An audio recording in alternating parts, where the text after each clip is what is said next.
What does investing look like to you? A brokerage app, a stock portfolio, maybe crypto, something you check on your phone at 11 at night when you can't sleep. The oldest investment contract we have on record dates to 1796 BC. It isn't a stock, it isn't a bond, it isn't anything you would recognize from a finance app. It was a bag of silver and a stranger with a donkey. And the deal they made that day, written on a piece of clay in a city called looks almost exactly like what happens in a Silicon Valley boardroom today. This is the story of the world's first investors, what they put their money into, how it worked, and why the deal hasn't changed in 4,000 years. Let's go back to Mesopotamia, around 2000 BC. At this point in history, the richest people in the world are not putting their money in banks. There are no banks, there are no stocks, there is no financial system in the way we think of one. What there is surplus. Temples and wealthy merchants have more silver and grain than they need right now. It's just sitting there, not working, not growing. And there are merchants who have the skill, the connections, and the courage to go on long trading expeditions, but they don't have the capital to fund the journey. So someone made the obvious move. The wealthy person with the surplus gives the silver to the merchant.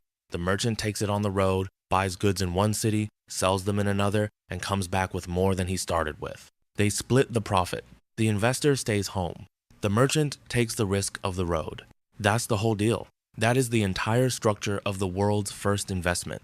Yale historian William Getzman spent years studying this in his book, Money Changes Everything. He found a specific contract, a loan between two businessmen in the city of dated 1796 BC, 3.78% over 5 years. That contract is older than the alphabet. It predates most of the ancient world's greatest civilizations, and it is a loan agreement. Writing wasn't invented to tell stories. The earliest written records we have are financial documents, lists of grain, records of silver, contracts pressed into clay. The first thing humans wrote down was not poetry, it was money. The best example of how this worked isn't just one contract, it's an entire network. Around 2000 to 1750 BC, merchants from the city of Ashur were running one of the most sophisticated trading operations the ancient world had ever seen. They loaded donkey caravans with tin and luxury textiles. Then they walked 700 miles north into central Turkey through desert, mountains, and bandit territory to a trading colony called Kanesh. At Kanesh, they swapped their tin and cloth for silver and gold. Then they walked 700 miles back. The whole round trip took 6 to 8 weeks. Every step of it was dangerous. Back in Ashur, sitting comfortably at home, were the investors. They pooled their silver together. They funded the caravans. They took the financial risk. And when the merchants came back with silver and gold, they took their share. We know all of this because thousands of clay tablets survived. Actual business records, shipping logs, profit calculations, letters between merchants and their investors. And here is the detail that stops most people cold. Women invested too. A woman named Ahaha put her silver into one of these expeditions. Her own brother Buzazu was supposed to be managing her share. Instead, he quietly stole it for his own business. When Ahaha figured it out, she wrote to her other brother begging for help.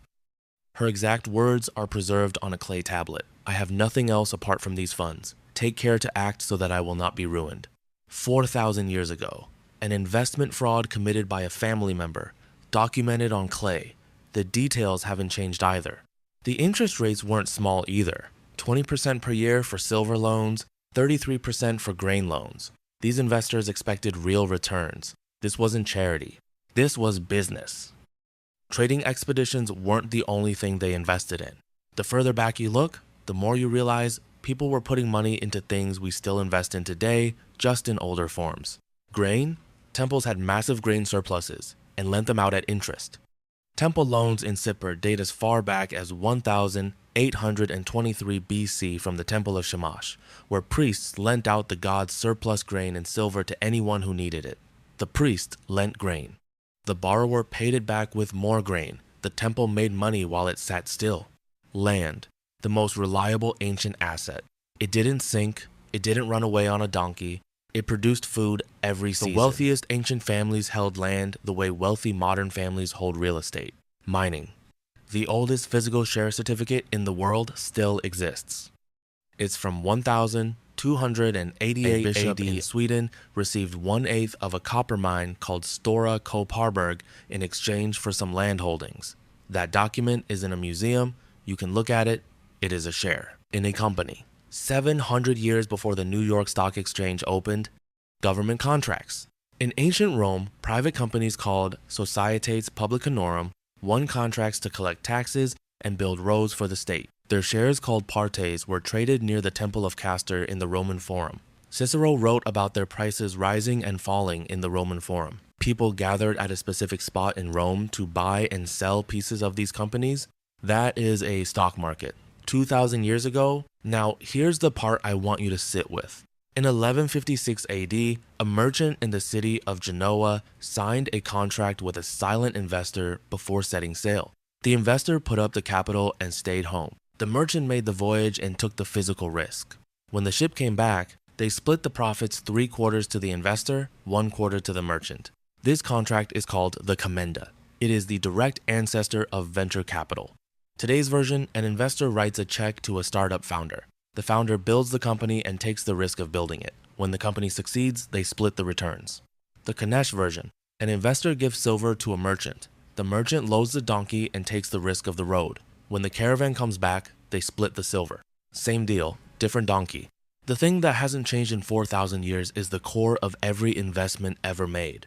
One person has capital they're not using. Another person has somewhere useful to take it. They make a deal. They split what comes back. Everything else, the apps, the exchanges, the term sheets, the valuations, is just infrastructure built on top of that one simple agreement. The first investors weren't smarter or more sophisticated than people today. They just figured out the deal first. And once someone figures it out, it never goes away. So what did the world's first investors actually invest in? They invested in journeys.